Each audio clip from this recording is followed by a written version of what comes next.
ઘરે બેઠા બેઠા રામાપીરનું રટણ કરે અને દીકરો બકરા ચરાવતા ચરાવતા રામાપીરના ભજન ગાય અને સંધ્યા ટાણે હરજી બકરા ચારી અને પાછો આવે. સૌના બકરા ઘરે જાય અને પોતાના 5 બકરા હતા એના વાડામાં પૂરે અને પછી એના બાપાએ જે રોટલો કડીને રાખ્યો હોય ને એ રોટલો અને મીઠું ખાય અને પછી 2 બાપ દીકરો મોડી રાત સુધી રામાપીરની ભક્તિ કરે. હવે એકવાર થોડા સમય પછી બીજ ભરીને પાછા વળતી વખતે બાપે દીકરાને કહ્યું કે બેટા, આવતી બીજે હવે તારે એકલા આવવું પડશે. બિચારા હરજીને એમ કે બાપાને ક્યાંક ગામત્રે જવું હશે, પણ ત્યાં તો એ મોટા ગામત્રે હાલી નીકળ્યા.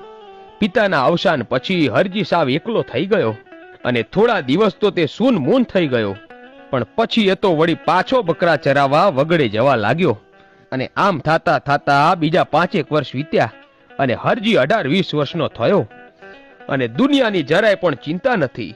રોટલો મળે તો ખાઈ લે અને ન મળે તો વાળામાં ખાટલો નાખી ભજન ગાય અને ભૂખ માંગે.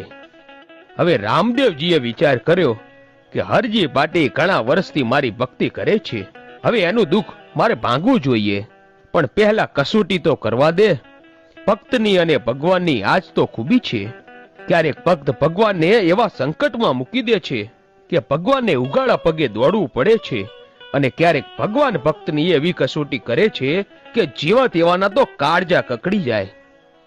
એટલે તો ભક્તિને ખાંડાની ધાર કહે છે. હવે કહેવાય છે કે એક દિવસ રામદેવજી મહારાજ સંન્યાસીનો વેશ લઈને